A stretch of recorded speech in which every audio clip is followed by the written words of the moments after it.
Think about it. We did. Where does it come from? Do you just print it? We print it digitally.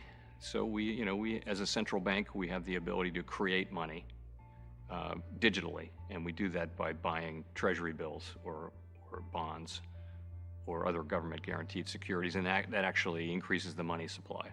We also print actual currency, and we distribute that through the Federal Reserve Bank. Simply flooded the system with money. Yes, we did. That's another way to think about it. We did. Where does it come from? Do you just print it? We print it digitally. So we as a central bank, we have the ability to create money digitally, and we do that by buying treasury bills or bonds or other government guaranteed securities, and that actually increases the money supply. We also print actual currency, and we distribute that through the Federal Reserve Bank. Simply flooded the system with money. Yes, we did. That's another way to think about it. We did. Where does it come from? Do you just print it? We print it digitally.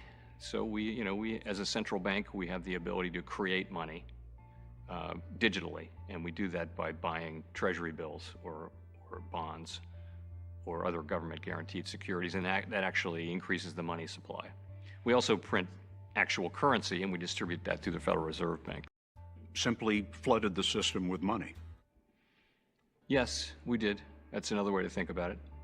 We did. Where does it come from? Do you just print it? We print it digitally. So we as a central bank, we have the ability to create money digitally, and we do that by buying treasury bills or bonds or other government guaranteed securities, and that actually increases the money supply. We also print actual currency, and we distribute that through the Federal Reserve Bank. Simply flooded the system with money. Yes, we did. That's another way to think about it. We did. Where does it come from? Do you just print it?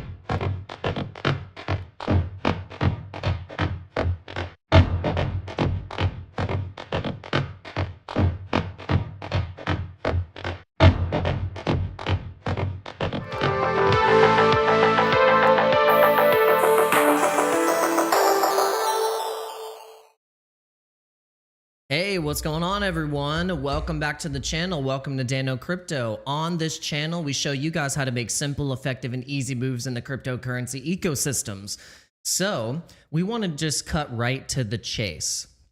I think all of this fraud that is being exposed publicly in an independent journalist type of way is setting us up for a catalyst for us to put government, taxpayer money, rails, everything that has to do with our taxpayer money going onto the blockchain. This is going to be a huge catalyst. I think this was always what crypto's utility could be, is that certain aspects of our money, that is our taxpayer money that gets taken out of our paychecks, is obviously being sent to Somali daycare centers that don't exist. So this thing is blowing the lid off of probably all of the different types of front businesses that are happening across the nation in America, not just with Somalis, but with just across the board. I'm sure this is happening everywhere, not just with Democrats, not just with Republicans, but there's slush money funds happening everywhere. This is what Doge revealed. Elon was like, by the way, remember what I was saying just a few months ago, guys, in February? He's like, as I was saying, this is what is happening. So this is, I think, the perfect catalyst setup for what I think is going to be the biggest run for cryptocurrency. We're seeing the precious metals pump right now. Silver's breaking all-time highs. If you guys have watched this channel long enough, if you've been following me long enough, we've been charting silver for a long time. Silver was being set up for a cup and handle breakout building up over the past 20 years, maybe even longer than that. And so silver is the canary in the coal mine for the amount of money that has been inflated into the system.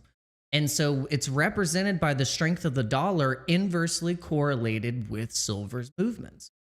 And so with all of this taking place right now, I think the next phase in rotation and the migration is going to go into crypto rails. Now, it's not going to be every single crypto in the world is going to pump, because there's thousands and thousands and thousands of cryptos now, because you can just launch cryptos on launch pads in 2 seconds. And now it's all going to be focused on which rails are going to be used for stablecoin minting, or basically most of the on-chain activities of POS systems. I mean, you name it, across the board. So this is how we want to set ourselves up for going into the next 5-10 years of our investing plan, is to say what is going to have the most scarcity in supply and demand. That's it. That's all we need to figure out.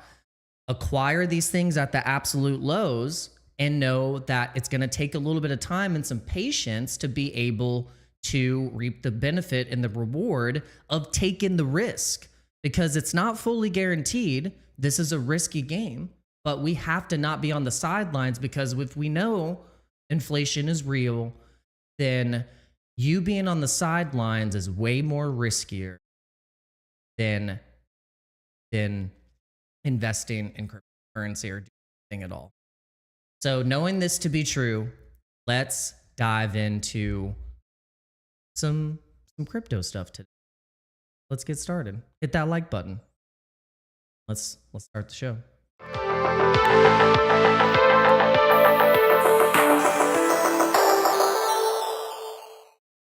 Okay, so good morning, everyone. So gold has dropped 4% in a day. Silver is looking like it's kind of, it's like, all right, what's going to happen with silver? And let's look at silver's price right now, 76. So we had this mega pump up to right to this price that we had been talking about for a long time. So that $93 an ounce for silver, and we just were trying to crush right up to that spot. And like I said, if you've been watching this channel long enough, that we were saying that silver just had to be catching up to gold at some point, and we learned something during this time of the euphoria that's happening with silver. So silver's futures markets were heavily manipulated a few different times, where they made it really expensive to hold futures contracts. So then it forced large positions that were long silver to liquidate their positions, because if they didn't, it'd become more expensive. And not just like a couple $1,000s more expensive, like millions of dollars overnight. Like, hey, you have to pay this, and if you don't, your position's going to get liquidated. So they've done this a few times, and every time they've done it, it's worked, and it pushes the price down. This time they tried to do it, and it didn't really work, and it caused the physical buying of spot silver is increasing, and this is all based on the supply and demand and the scarcity of silver, because the production of silver right now is behind on what the orders are coming in from companies like Tesla, any electric car company making batteries, cell phone companies, solar power, solar panel companies, anything that has to do with solar. It's a huge industry of actual physical silver, but then also nations are acquiring physical silver, using it as part of their banking system. So gold and silver as a currency is still at play. And I think it is just, this now, how I'm going to correlate this is really interesting, because if you look at how, where is that?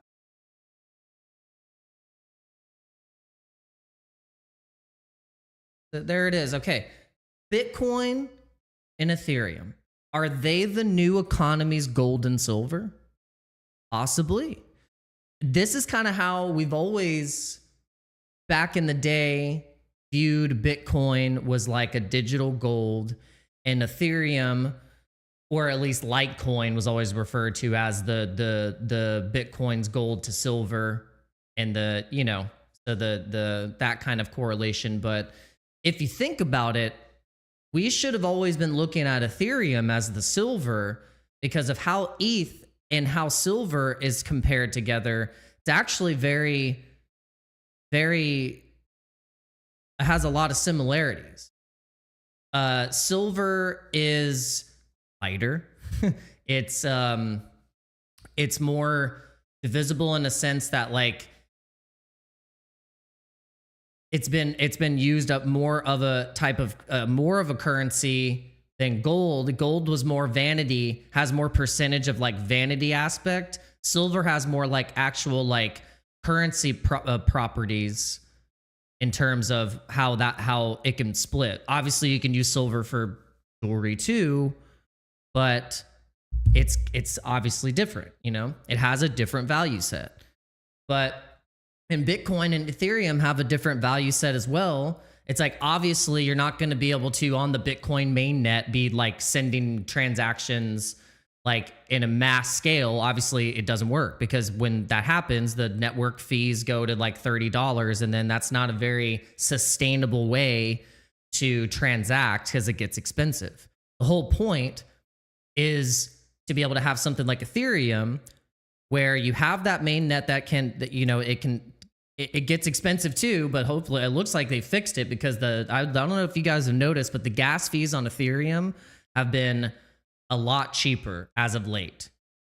And so maybe it's because there's no action happening, but the gas fees have been a lot better. They've been pretty chill. But I like this. So as digital assets evolve from speculative curiosities into institutional building blocks, so we've made this argument that crypto is way out of the speculation era. So it's not a speculative asset anymore. It is a surefire use case for banks, institutions, governments, in all types of ways. So I do think it's going to be into the institutional building blocks. Financial advisors stand at the intersection of tradition and transformation. So for years, the conversation around Bitcoin and Ethereum has centered on a powerful analogy. Are these digital assets the rightful successors to gold and silver? Or does that comparison overlook critical differences that matter for fiduciary responsibility? The answer is as layered as the assets themselves. So it is a narrative shaped by technology, monetary policy, investor behavior, and the enduring challenge of preserving value in an uncertain world. But what I feel like I am pretty certain of, I've always said this, is that they are putting so much money into us having these in our hands constantly. You know, they spend so much money and it works. And so you see that even in economies where people don't even have a bank account, but they have a phone.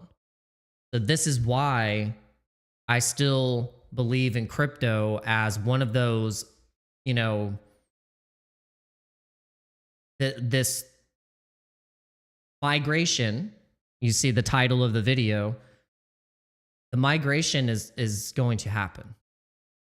And I think with gold and silver doing what it's doing, and what has happened in the past with crypto afterwards, and also with the S&P 500 and the different bear markets, the bear market comparison to the bull market comparison, we did that yesterday.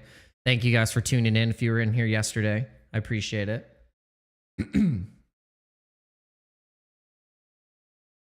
And do me a favor too, if you could share the live stream on YouTube and just anywhere that you're watching right now. We're actually streaming we are streaming to Twitch, we're streaming to Rumble, we're streaming to Kick, X, YouTube. We're literally streaming everywhere. And you know what's crazy is that if we were streaming at the level that we're doing right now, with the thumbnails that we're putting out and the amount of like attention to detail for pulling in and comparisons of what is the most bullish assets right now, our channel would be thousands of views, 100 people watching the live stream, but right now it's just like the bear market for crypto. And if you didn't already like break through the YouTube wall where they like were nice to your channel and put you in the search and you have a little following, it's tough. It's tough out there. I can see it. I see how many people are here. It's the 4 people that are always watching the channel.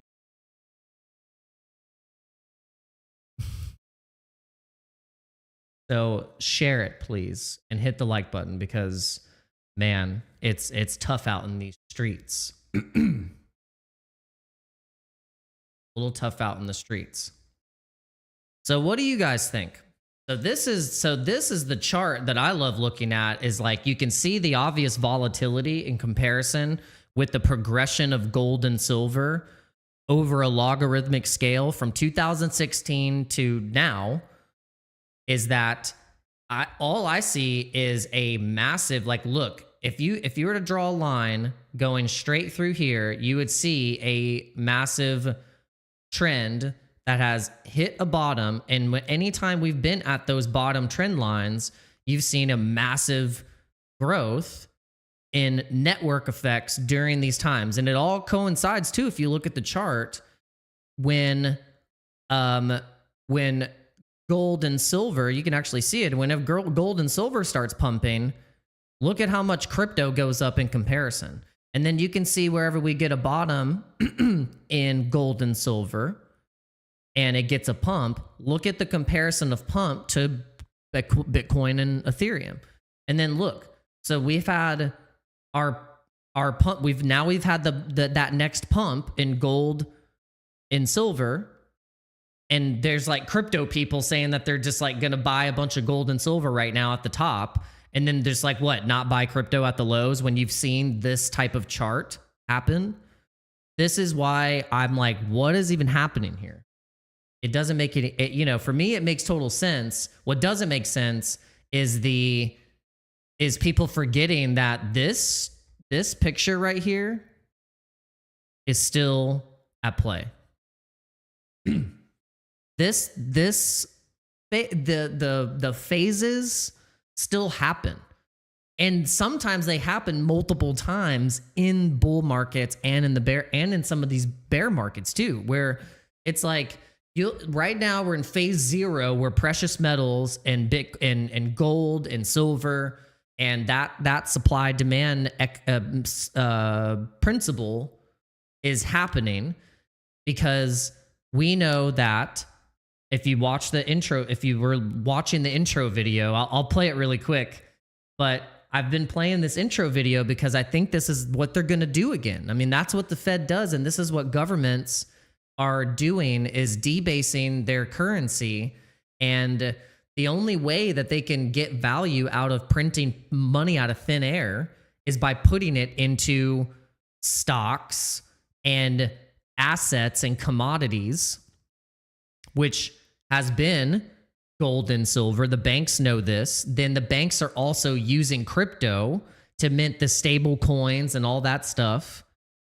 It's all coming into play, but we just have to be not knocked off kilter and focus, because we could get real fudded out of our bags right now. And I've seen the FUD attacks before in the previous cycles. I've been here long enough and have stayed around because I have a mental illness in a sense of wanting to figure this out and stay long enough. I came in 2021 and I haven't left. There might have been a month or two where I was like, it was during all the crashes and everything was just going down. And I was like, what am I even doing here?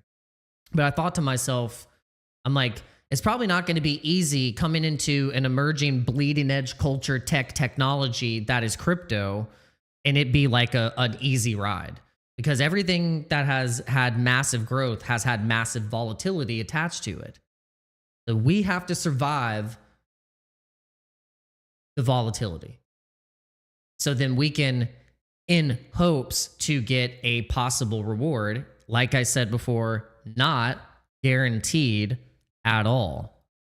Your pain does not equate to future pleasure, okay? It could possibly be more pain. for a long time. And then you give up. Then you finally end up believing because it looks good. And then you end up buying the top again. And you're like, what did I just do to myself? Am I in purgatory? So we're going to try and not put ourselves in purgatory and know the phases exist.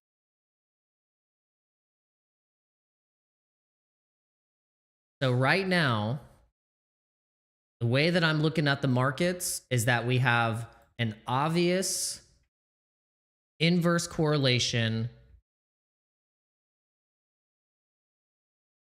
with how silver is performing and how crypto is performing.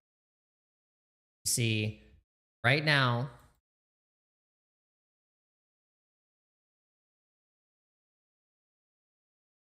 here's Bitcoin, here's silver. Once this starts to cool off, we're gonna just see that obvious inverse correlation. And then there's another one right here, which is crazy, is also when you correlate the dollar strength. This one is wild, especially on the week. This one's wild.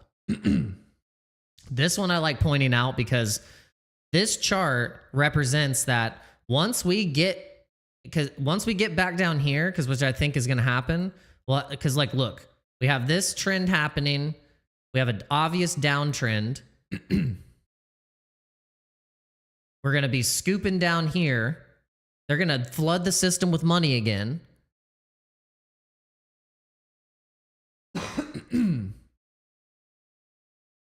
And I think once that's triggered, I don't know how long it's going to take. I mean, who knows? I mean, I think by like Q2 of next year, we will be in some craze, in some like, you know, where we're going to be, people are calling like, we're in alt season. Because there's another chart that I could show you. This is the ETH BTC.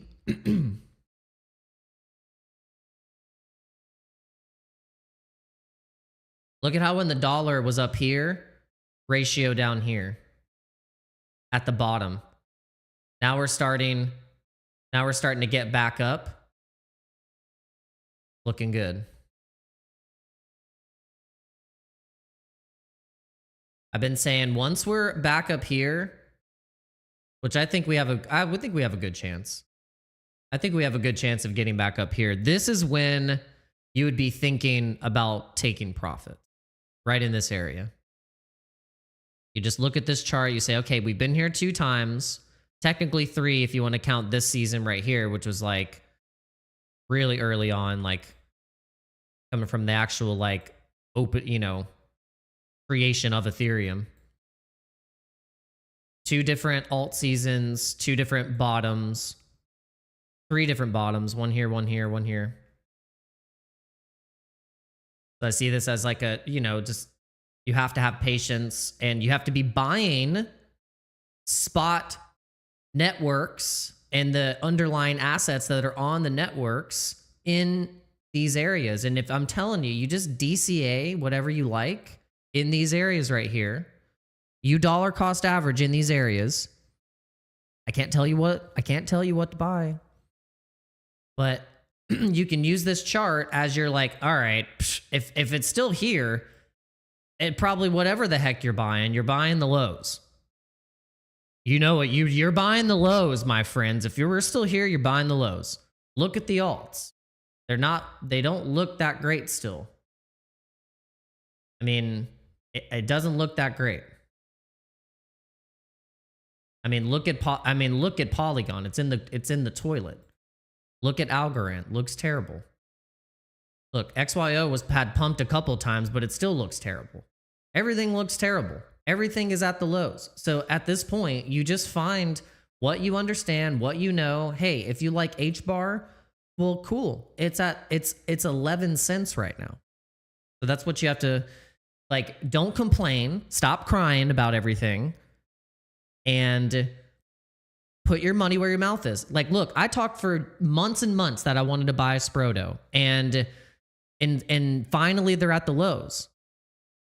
they're at pretty much the lows. I had an opportunity and I'm like, I'm buying the Sproto. And so these are the moments where people actually make money. You don't make money in the bear market by shorting the market. You make money in the bear market by buying when everyone's complaining, while everyone's quitting, everyone's like, "Oh, it's over." And you're scooping up all the things that you've seen in the past pump 7 times. I don't know how many times. Gosh, I've looked at the charts. It's ridiculous. Especially the ticker Bitcoin chart. It's like the ticker Bitcoin chart, we were given 6 different opportunities to buy the lows. And it literally recovered 9 times. Insane. I don't know what meme coin has recovered 9 times from lows like ticker Bitcoin. We've pointed it out. I mean, look, and the best chart to look at is actually this one that we've let's see. Oh, Dewey. Is that really on my... Is this really up here right now? That's hilarious. Dewey. It's Dewey. Here it is.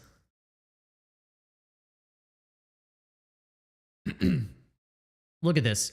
Look at how many times this thing has been in the ground. Right here. 1, 2, 3, 4... 5, 6, 7, 8. Let's see right from here. 9, 10. These recoveries didn't last long because from here, basically from December, all alts got cooked because Bitcoin went down. We had all the black swan events. Every single project, fundamental projects, major projects were just getting absolutely destroyed. So the fact that we even got back up to 136 was very surprising because it was terrible. Probably one of the worst years that everyone was expecting something major to happen and then not at all from this point. And so we didn't. So I think what happened is that CT didn't realize how good we had it at this point, and we were expecting more and got greedy. And if you were a person that was getting a little too greedy, you either started leverage trading and you started to you weren't selling. You were like, no, I wanted to go up higher, I wanted to go more, or you started to try and buy more, and you didn't realize that was kind of the top at the time. That's what happened to a lot of people. And so we're sensing anger and frustration across the sentiment of the market, that is why. That is what happened to most people that were in crypto. They got really greedy, they got fooled, and they didn't hedge against themselves, which you have to do sometimes. Even though you think you have this thesis, like I have a thesis that I've been pretty set on. If you've watched this channel long enough, I've been pretty solid on it. And it's simple. I think Ethereum and Solana and some of the underlying chains that are gonna run off of the success of Bitcoin pumping and Ethereum pumping, you accumulate the underlying assets in the chain, like the most popular meme coins, the most popular used platform, the most popular used DEX. Most of these things have a token attached to it and are generating revenue. You got to look at the 24-hour DEX volume. Got to look at what chains are actually being used. And so ultimately, there is a network effect that happens, and you buy these things. So that's the thesis that I've been going off of. But you still have to hedge against yourself. Like, even though I feel really strongly about that, on the way up, you could just like maybe say, hey, I'll take some profits, like just to kind of inverse Dano or inverse, like whatever it is, inverse the thesis to be like, I need to take a little bit of profits, put it into something that might have a little bit that isn't as volatile, because obviously crypto is going to be volatile. We want the volatility, but we have to maybe hedge a little bit into something that's like gonna be physical. So our thoughts that we didn't execute properly was to could have hedged against ourselves, still held crypto, but then took a little bit of the profits going into silver, gold, or even just like putting it into a Roth IRA or whatever, something that might be matched. But this, I think, is a real responsible way to have a diversified portfolio that, yeah, you're all in on crypto, but you could also just have like a 10% allocation of, you know, going into whatever you so choose. That might be a little bit more. So, but my point is, I think that we've seen it so many times that now it's like we just know the drill. And I think the ETH whales also kind of know the drill. And we're just going to stick around for the ride. That's what we would like to do. We would like to just stick around for the ride and not be on the sidelines. I was talking to a friend. I said I would hate to be right about all this stuff I've talked about for years and not have like thousands of dollars betting on it. I probably would go insane. But I don't want to lose my mind live on this channel. Okay, so lot of fraud happening, a lot of stuff going down with the Minnesota daycare fraud. I think this would be the perfect opportunity for the government to vote on putting all tax dollars on the blockchain with stablecoin or Bitcoin or something, and have it to where we could see exactly where our tax dollars go. Exactly. And if any, and there's no, you wouldn't be able to, like, it just goes right. Like it's a smart contract. We can be like, all right, this is the amount that, and when they could be yielded. And then it could generate yield. There should be all this stuff set up on this system that we know exists and has been building and working. There's been developers building it. That's how our taxes should be run. And so I think all of this fraud is a perfect setup to get the funds on the blockchain. And then what do you think is going to happen to what, like I said, the network effects of then this being something that, quote, hits the news? I want us to be already accumulating before you have a chance to, quote, react. Because guess what? Remember that how the matrix works is that the matrix gives the wants you to get an emotional reaction through the news, through the media, and through events that happen, and then you react after. But what you need to do is see the signs beforehand that the game and the strings are being pulled, and you need to position yourself before being positioned by your emotional response from the narrative that is being driven and created to make you make a choice that is influencing directly the system. So then you end up becoming the person that fights for the system to keep it in control and keep it in power by your own choice of the perception that they have molded. Okay? So this is a truth. And so what can we do? We need to try and tune in to a frequency that is going to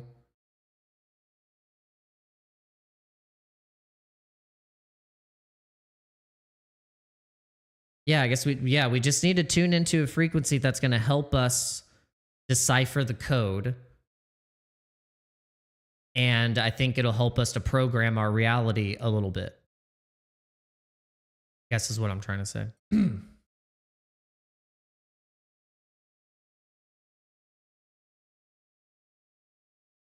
All right. Well, let's take a take a relaxing walk through Elwyn Forest.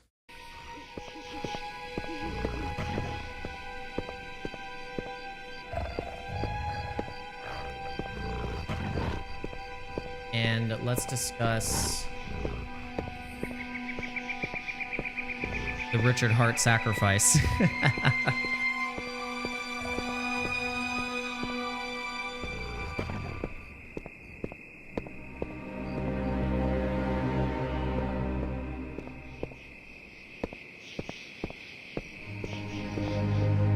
Wanted to show you guys my sacrifices.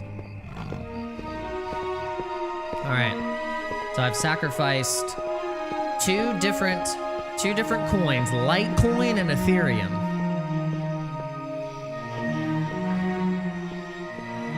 $38.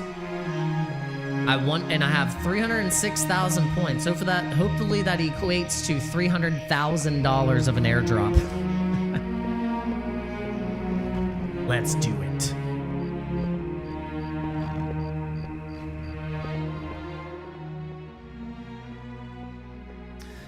All right, my friends, let's go through a little bit of some bookmarks here, real quick.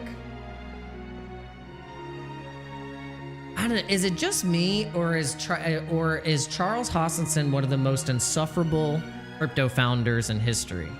Like every time he's coming to make a video or is on the timeline, he's complaining. He's always complaining. He never looks happy. He looks happy in this picture, probably because that midnight release like probably made him a lot of money and didn't make any of the Cardano holders any money at all. They didn't even have a chance.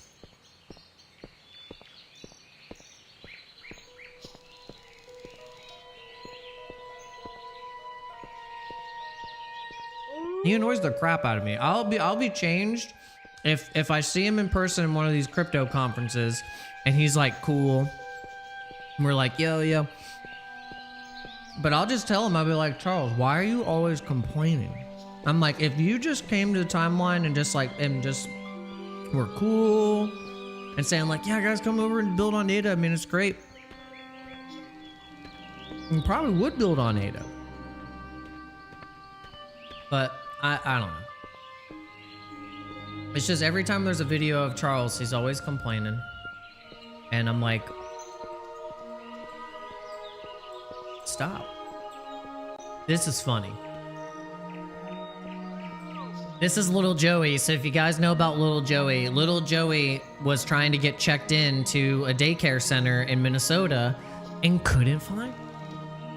For some reason, all of the daycare centers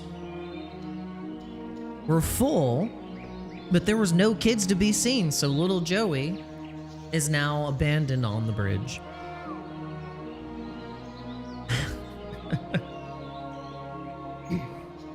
This is wild. All right, we gotta go back. I go to the likes.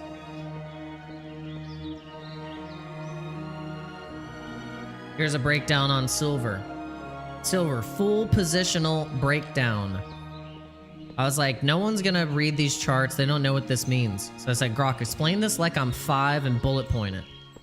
Okay. Grok said, silver is like a shiny treasure people buy and sell.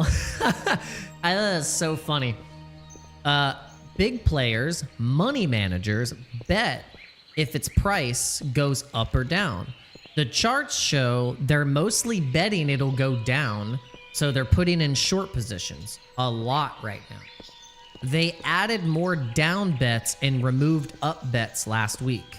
This is extreme, like too many kids on one side of a seesaw. Could mean price might bounce if they change their minds.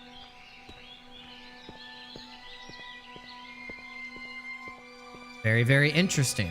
So this guy said, dang, it brings back GameStop memories. So what could happen is that if there are a lot of people that are betting for the price to go to short, what if the physical silver demand outpaces the paper silver futures contracts for shorting silver? And then silver just pops to $100 an ounce.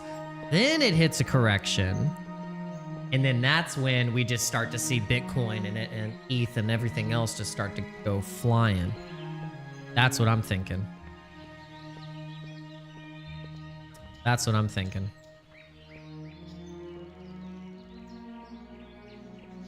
Oh yeah.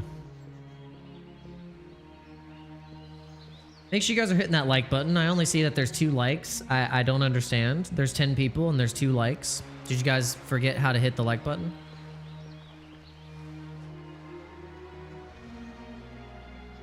I'm doing this for free. It's literally free.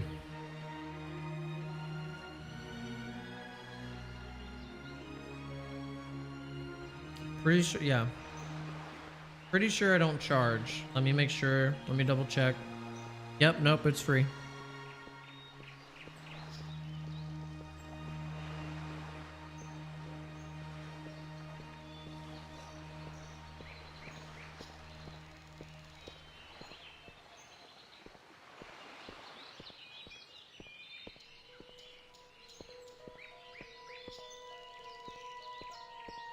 Oh, is this? Oh, okay, this is cool.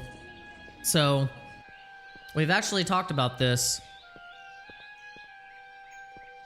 Headband sees 1 million likes. I know.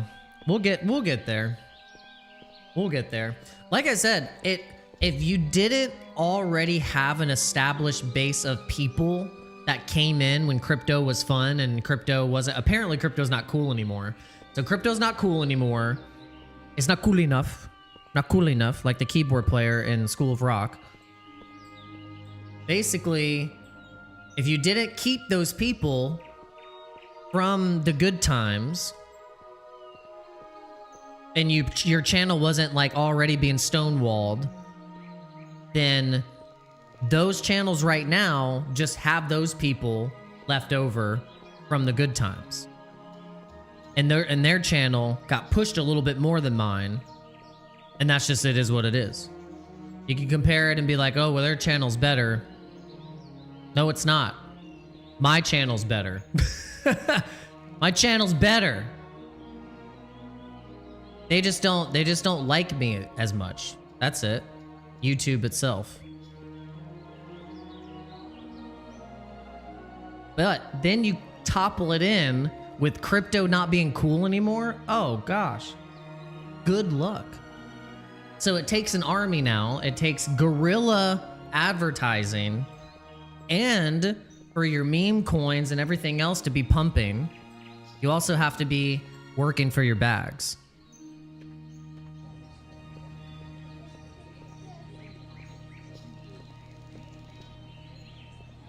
Guerrilla marketing.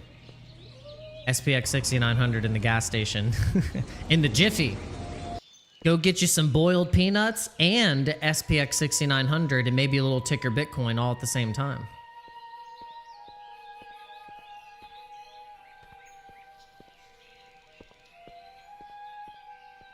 Now, I thought this was cool. That I saw this. This person was vibe coding a fraud tracker. And this is a good idea. So they should already be developing this. And this is kind of what Doge was doing. They were developing something like this, or something pretty similar. But if they were able to just like put this on the blockchain and have some type of fraud scanner, he called this the SomaliScan.com. And so, yeah, so he's finding most of this stuff involves scraping for hours from getting requests, and so government spending should be extremely visible to its constituents, and even more so where the spending is going. So, and that was kind of where, when I started to, all this stuff was being uncovered, I was like, yeah, of course, it makes total sense that we should have certain funds be visible, and we, as the taxpayer, should know that, like, hey, it's not billions of dollars isn't being sent into fraudulent accounts. That should make people really angry. So I think what's going to happen right now is there's going to be, since this fraud is taking place, and hopefully people start to wake up and they get visibly and just actually upset, they're actually going to get upset, they're going to try and skew the narrative again, and they're going to try any way possible to make people not wake up to the fact that this has been happening for forever, for a very long time, that we've always been the pawns. We've always been the ones that could wake up and not be the quote victims, because we are taking part and participating in the system. And we could easily just say, no, we have crypto. We could literally be like, hey, let's all trade in Pepe. I'll give you some Pepe for this, and I'll give you Pepe for that. We could do the same thing with Bitcoin or ETH. And look, Steak and Shake's doing it. They're like, hey, we'll take your Bitcoin. Do you get it? Do you get it? So that's why what I'm saying right now, 2 people watching. YouTube's part of the system, Google. So I'm about to just say, like, screw YouTube, and I'll just start streaming it exclusively on Rumble and Twitch and all these other platforms. You guys can just watch me on there.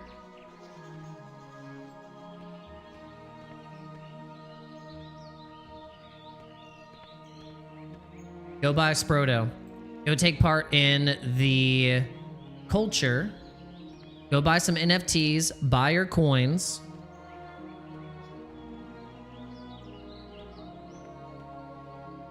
And that's all the alpha you need to know. That's it. And just stay long enough for the good times.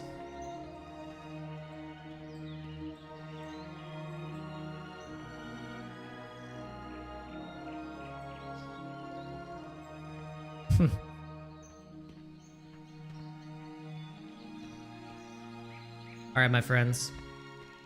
We'll see you on the next one. It's out.